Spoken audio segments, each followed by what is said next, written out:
Alright, in this tutorial we are going to show you how to start off every single tutorial so you can almost skip over the first 5 minutes in all of our videos just to save you some time. And then we are also going to do a little bit of troubleshooting just so you aren't getting in kind of the wrong position within the first couple seconds of starting each tutorial. So first things first, I want to do a file new, and then notice that I just stressed that. One of the things that people will do is they get all excited about their tutorials and all their resources, and they start going in and double clicking on their resources, or they file open. So we do not do file open with any of our tutorials and how we start. We always create a new document. So I want to stress that enough. It will create a bad or the wrong type of file. So what we want to do is a 5" by 5" format. Depending on what video you are using, you will notice that we are using either RGB or CMYK. My default raster effects is always pretty high, and then I am going to click on Create. So that would be step number 1, create a new document.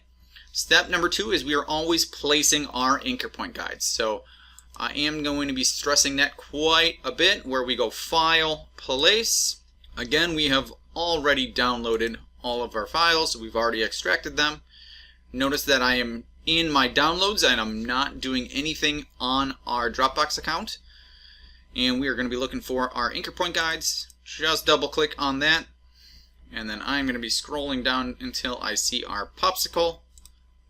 I'm going to click on popsicle 1 and then place. So I am just going to drop that right on down. Some of the older versions will automatically just place it for you.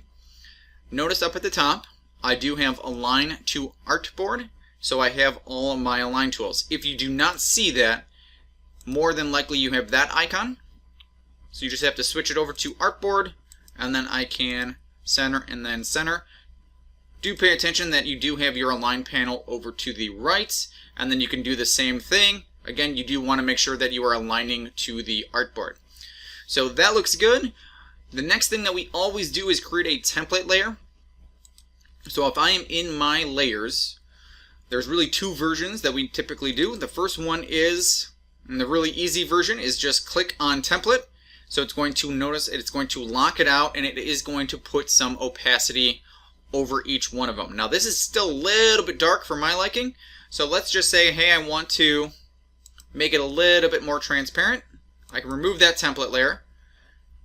I have my black arrow. Notice it is now selected, so when I come over to transparency, all I needed to do is drop it down.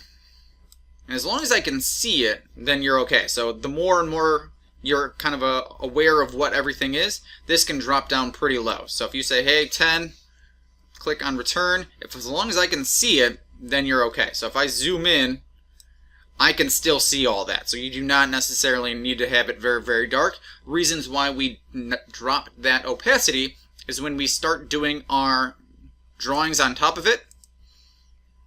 So if I'm just drawing something else that I am not going to be, or my eyes aren't going to be competing with the anchor point guide. So it's going to be very obvious on what I am drawing. So that is why we always pretty much make things nice and see-through.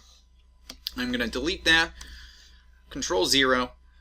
So now that we have adjusted the transparency, just remember to lock out that layer, and then we are always going to be building on a new layer. So this is our template layer, and it's always going to be locked out. So just double check that it is locked out, otherwise it's going to be fighting you, especially when you are trying to select everything. So that is all we're going to do on that part of it. I personally turn off my artboards at this stage, so I just like it. It's a little bit cleaner on the video, but I just don't like seeing that edge, and especially I don't like seeing a harsh edge if you have a gray background. So some of the default settings when you are not looking at your artboard, you've got kind of a harsh contrast. I like just seeing a nice clean white sheet of paper. So that would be it for our placing tutorial. You are pretty much ready to go, and now I have saved you 5 minutes of watching every single one of our tutorials, since you have already seen that, so you know how every one of our tutorials is going to start.